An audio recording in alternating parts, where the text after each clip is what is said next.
గుజరాత్ ముఖ్యమంత్రి గారు ప్రాతినిధ్యం వహిస్తున్న కుప్పంలో గంజాయి సాగు ఈరోజు ఎకరాలకు ఎకరాలు జరుగుతుంది. అలాగే ఈరోజు సీఎం గారు నివాసం ఉంటున్న ఈ గుంటూరు జిల్లాలో డ్రగ్స్కి అడ్డాగా మారింది. ఇక హోంమంత్రి అనిత ఇన్ఛార్జిగా ఉన్న వైజాగ్లో ఆ చుట్టుపక్కల గంజాయి సాగు ఎలా తాగుతుంది, డ్రగ్స్కి అడ్డాగా ఎలా మారుతుంది అనేది తెలుసుకోవాలి, సిగ్గుపడాలి, వాటిని అరికట్టాలి. ఎందుకంటే వీటి వల్లే మహిళలకి భద్రత లేకుండా పోతుంది. ఫస్ట్ వీటిని అరికట్టగలిగితే మీరు మహిళలకి ఎంతో మేలు చేసిన వాళ్ళు అవుతారు. ఆ తర్వాత దిశ పోలీస్ స్టేషన్ల ద్వారా మీకు ఇన్ఫార్మ్ వచ్చిన వెంటనే కనుక రియాక్ట్ అయితే జగనన్న ప్రభుత్వంలో లాగా మహిళలు గుండెల మీద చేసుకొని ప్రశాంతంగా ధైర్యంగా ఉండగలరని కూడా ఈ సందర్భంగా తెలియజేసుకుంటున్నాను. ముఖ్యంగా మహిళా దినోత్సవ సందర్భంగా డిప్యూటీ సీఎం పవన్ కళ్యాణ్ గారిని ఒక 2 క్వశ్చన్లు అడగాలనుకుంటున్నాను. పవన్ కళ్యాణ్ గారు గత 5 సంవత్సరాలు ఊగిపోయి అరుస్తూ మహిళల కోసం ఎంత మాట్లాడారో మనం చూసాం. ఈ రాష్ట్రంలో జగనన్న ప్రభుత్వంలో 30,000 మంది మహిళలు అక్రమ రవాణా అయ్యారు, కేంద్ర నిఘా వర్గాలు చెప్పాయి అని చెప్పి పవన్ కళ్యాణ్ గారు మాట్లాడారు. మరి ఈరోజు మీరు అధికారంలోకి వచ్చారు కదా, ఆ 30,000 మంది ఎక్కడున్నారో కేంద్ర నిఘా వర్గాలు మీకు చెప్పలేదా? వాళ్ళని ఇంటికి తీసుకొచ్చి వదిలిపెట్టడానికి మీ ప్రభుత్వం ఏం ప్రణాళికలు చేపట్టిందో ఇంతవరకు ఏ రోజు డిస్కషన్ చేయలేదే. అంటే నీ రాజకీయం కోసం ఆడబిడ్డలను ఉపయోగించి అబద్ధపు ప్రచారం చేస్తూ జగనన్న మీద విషం చిమ్మాలనుకోవటం ఈ రాష్ట్రంలో ఉన్న మహిళలందరూ కూడా గుర్తిస్తున్నారని కూడా ఈ సందర్భంగా తెలియజేసుకుంటున్నారు. ఎందుకంటే మీరు ఒక మహిళా ద్రోహి. మీ రాజకీయ లబ్ధి కోసం మహిళల పేర్లు లేదా ఇలాంటి ఇష్యూస్ వాడుకుంటున్నారే తప్ప అధికారంలోకి వచ్చాక వాళ్ళకి మంచి చేయాలి, న్యాయం చేయాలి అన్న విషయంలో మీకు చిత్తశుద్ధి లేదనేది సుగాలి ప్రీతి విషయం కూడా తీసుకుంటే అర్థమైపోతుంది. చంద్రబాబు నాయుడు ప్రభుత్వంలో 2017లో జరిగిన ఇష్యూని అప్పుడు సైలెంట్గా ఉండి జగనన్న ప్రభుత్వంలో జరిగినట్టుగా ఎలా 5 సంవత్సరాలు ఆ ఒక్క విషయమే పట్టుకొని ఊగులాడారో మేము చూసాం. మరి అదే సుగాలి ప్రీతి వాళ్ళ అమ్మ జనసేన సభ్యత్వం తీసుకుంది, మీ పార్టీలో ఉంది, మీరు అధికారంలోకి వచ్చి కూటమి ప్రభుత్వం 10 నెలలు అవుతుంది. మరి ఎందుకు సుగాలి ప్రీతి వాళ్ళ అమ్మకి నువ్వు అపాయింట్మెంట్ ఇవ్వట్లేదు? ఆ అమ్మాయికి న్యాయం చేయడం కోసం మమ్మల్ని అడిగిన ఆ సిబిఐ ఏదో మేము చెప్తే కేంద్రం వినదు, కానీ మీరు అధికారంలో ఉన్నారు ఎన్డీఏ ప్రభుత్వంలో. మరి కేంద్ర ప్రభుత్వం మీద ఒత్తిడి తీసుకొచ్చి ఎందుకు సుగాలి ప్రీతి కుటుంబానికి, సుగాలి ప్రీతికి ఆత్మకి శాంతి కలిగించి ఆ కుటుంబానికి న్యాయం చేయట్లేదు అని అడుగుతున్నా. కేవలం రాజకీయం కోసం వాడుకొని ఈరోజు వాళ్ళ తల్లికి అపాయింట్మెంట్ ఇవ్వకుండా అవమానించావని ఆ తల్లే చెబుతుందంటే మీరెంత మహిళా ద్రోహి అర్థమవుతుంది. వాలంటీర్లుగా ఉన్న ఆడపిల్లలందరూ నా అక్క చెల్లెళ్ళతో సమానం. వీళ్ళందరూ కూడా 5,000కి ఏమి వస్తుంది, 10,000గా వీళ్ళకి చేయిస్తాను అన్నావు.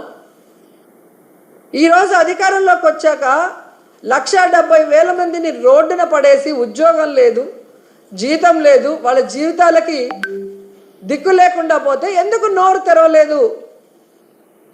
అంటే పవన్ కళ్యాణ్ నువ్వు మహిళా ద్రోహి కాదా అని అడుగుతున్నా. ఈరోజు మీ ఎమ్మెల్యేలు, మీ పార్టీలో ఉన్న నాయకులు ఏ విధంగా ఆడపిల్లల్ని వేధింపులకు గురి చేసి ఆడపిల్లల్ని మీ అధికారంతో భయపెట్టుకొని లోబర్చుకొని వాళ్ళని మోసం చేస్తుంటే అలాంటి వాళ్ళని పార్టీ నుంచి సస్పెండ్ చేయకుండా ఆ మోసపోయిన మహిళల్ని ఈరోజు బ్లాక్మెయిల్ చేసి సెటిల్మెంట్లు చేసి వాళ్ళతోనే మీరు ఏమి జరగనట్టు మాట్లాడిస్తున్నారంటే ఈ రాష్ట్రంలో ఉన్న మహిళలు పిచ్చోళ్ళు కాదు, అందరూ గమనిస్తున్నారు. సో ఈ రాష్ట్రంలో మహిళా దినోత్సవం జరిపే అర్హత కూటమి ప్రభుత్వానికి లేదు. ముఖ్యంగా చంద్రబాబు నాయుడు గారు, పవన్ కళ్యాణ్కి అయితే అసలే లేదు. కేవలం పబ్లిసిటీ కోసం, మహిళా సాధికారత కోసం మేము ఏదో కృషి చేశామని డబ్బాలు కొట్టుకుంటే ఎవరు కూడా నమ్మే పరిస్థితిలో లేరు. ఈ రాష్ట్రంలో మహిళలందరూ కూడా ఎదురు చూస్తున్నారు, ఎప్పుడెప్పుడు ఎన్నికలు వస్తాయా, మహిళల్ని మోసం చేసిన, మహిళల్ని దగా చేసిన, మహిళలకి వెన్నుపోటు పొడిచిన ఈ కూటమి ప్రభుత్వాన్ని కూకటి వేళ్లతో పెకిలించేయాలని ఎదురు చూస్తున్నారు. ఈ కూటమి ప్రభుత్వ నాయకులు ఒక్కటే తెలుసుకోవాలి, ఆడవాళ్ళని మోసం చేసిన ప్రభుత్వాలు, ఆడవాళ్ళని కన్నీళ్లు పెట్టించిన ప్రభుత్వాలు బాగుపడిన చరిత్రే లేదు. ఈవీఎంలని మ్యానిపులేట్ చేసుకొని అధికారంలోకి వచ్చారేమో కానీ ఈరోజు ఈ మహిళల కన్నీళ్లు శాపనార్థాలకి మీరు అడ్రస్ లేకుండా పోతారని కూడా. డిస్క్రిమినేషన్ ఎక్కడో అక్కడ మగాళ్ళ పని చేశారనో, లేకపోతే మగాళ్ళ పని చేయట్లేదనో, లేకపోతే ఇంకా ఆడపిల్లే అనో, అంటే ఎంత వయసు వచ్చినా, చిన్నపిల్ల దగ్గర నుంచి ఎంత వయసు వచ్చినా, ఎంత ప్రొఫెషన్లోనో, ఎన్ని రాజకీయ రంగంలో ఎన్ని కీలకంగా ఉన్నా కూడా ఎంతో కొంత డిస్క్రిమినేషన్ ఎదుర్కొంటున్న ఇటువంటి సిచ్యువేషన్స్లో కూడా ఈరోజు ముందుకు నిలబడి మేము అన్ని రంగాల్లోని కూడా ముందుంటాము, అన్ని రంగాల్లోని కూడా మేము ముందుకు రాగలమని నిరూపించిన ఎంతోమంది మహిళామణుల్ని స్ఫూర్తిగా తీసుకొని ఈరోజు అంతర్జాతీయ మహిళా దినోత్సవం జరుపుకుంటున్నారు. దానిలో భాగంగానే ఈరోజు రాష్ట్ర గవర్నమెంట్ కూడా మార్కాపూర్లో గౌరవ సీఎం గారు అంతర్జాతీయ మహిళా దినోత్సవం వేడుకలను కూడా చేస్తున్నారు. రేపు మహిళా దినోత్సవం వేడుకల్లో కూడా మహిళలకు సంబంధించి చాలా మంచి ఇనిషియేషన్స్ కూడా తీసుకుంటారు.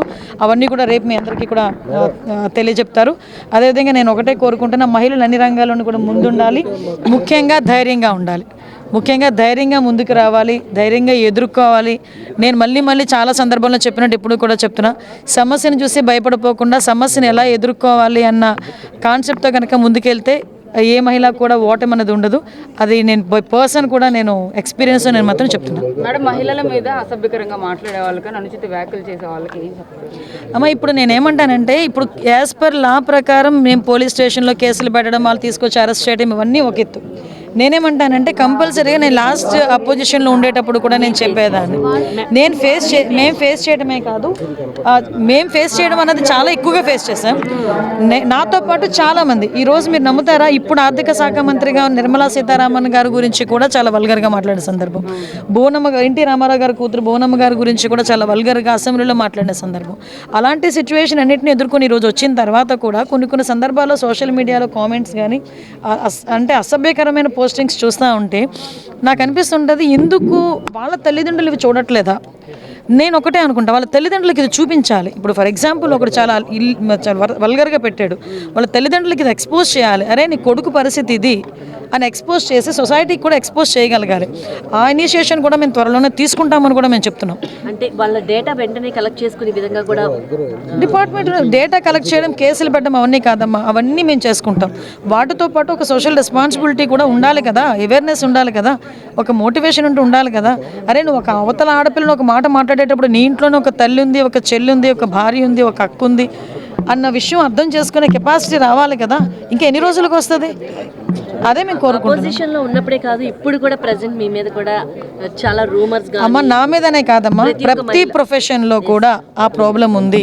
ఆ ప్రాబ్లం తగ్గాలి అంటే ఆ పిల్లలు ఆ కరికులంలోనే కూడా మార్పు రావాలి, మగపిల్లల్ని పెంచే విధానంలో కూడా మార్పు రావాలి. ప్రతి తల్లి కూడా ఆడపిల్లని ఎంత రిస్ట్రిక్షన్తో పెంచుతుందో మగపిల్లడిని కూడా అంతే రిస్ట్రిక్షన్తో పెంచగలగాలి. ఆడపిల్లకి ఎన్ని నీతులు చెప్తాదో మగపిల్లడికి కూడా అన్ని నీతులు కూర్చోబెట్టి చెప్పే స్థాయికి ప్రతి తల్లి వస్తే కనుక నెక్స్ట్ జనరేషన్కైనా ఇటువంటి ప్రాబ్లమ్స్ ఉండవేమో. ప్రతి ఒక్క ఉమెన్స్ డేకి మీరు కన్సర్న్ మంత్రిగా ఉన్నారు, ప్లాట్ఫామ్ కాదు, బట్ అడుగుతాం, రంగన్నకి సంబంధించి హైలీ సెన్సిటివ్, అంటే వివేకానంద కేసు చాలా సెన్సిటివ్, సెన్సేషనల్. ఈ కేసుకు సంబంధించి నలుగురు నిందితులు, అంటే ఎక్యూజ్డ్ కావచ్చు, లేకపోతే సాక్షులు కావచ్చు, చనిపోయారు. ఈ కేసుకు సంబంధించి ఎలా చూస్తారు, ఏం చెప్తారు?